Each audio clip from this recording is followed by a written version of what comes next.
I'm here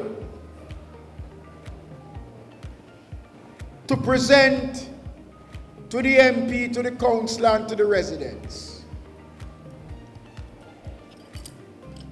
10,000 hurricane straps that will be used in the reconstruction of roofs within this area and other sections.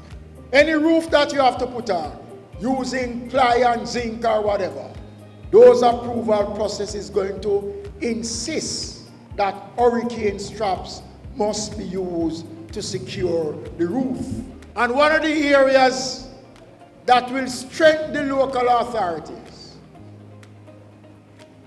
is that there's a new structure of employment coming up, where we will see more building officers being employed by the local authorities that will be able to go out to do proper inspection of approved developments that are taking place, to see to it that the proper method is used when it comes on to the constructions of homes, especially with roof that people put on. Not everybody can afford to slab your roof.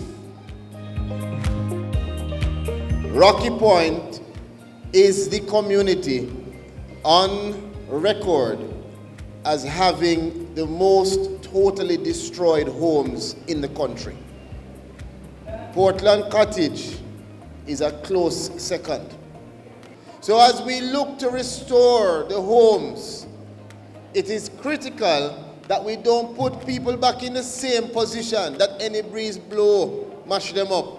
We have to put people back in a better, more resilient, stronger position so that in case something happens, they can withstand it a little better.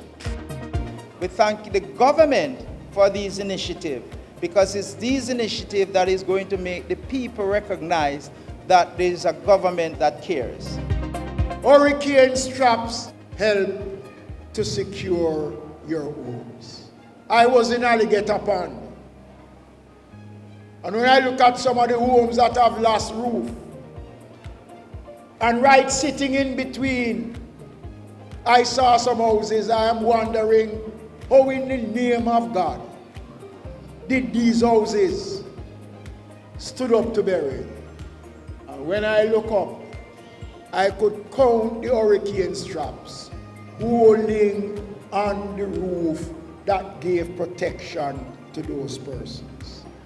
And so we have decided to provide to the various communities hurricane straps. Clarendon, St. Elizabeth, Manchester, sections of Hanover, sections of Westmoreland.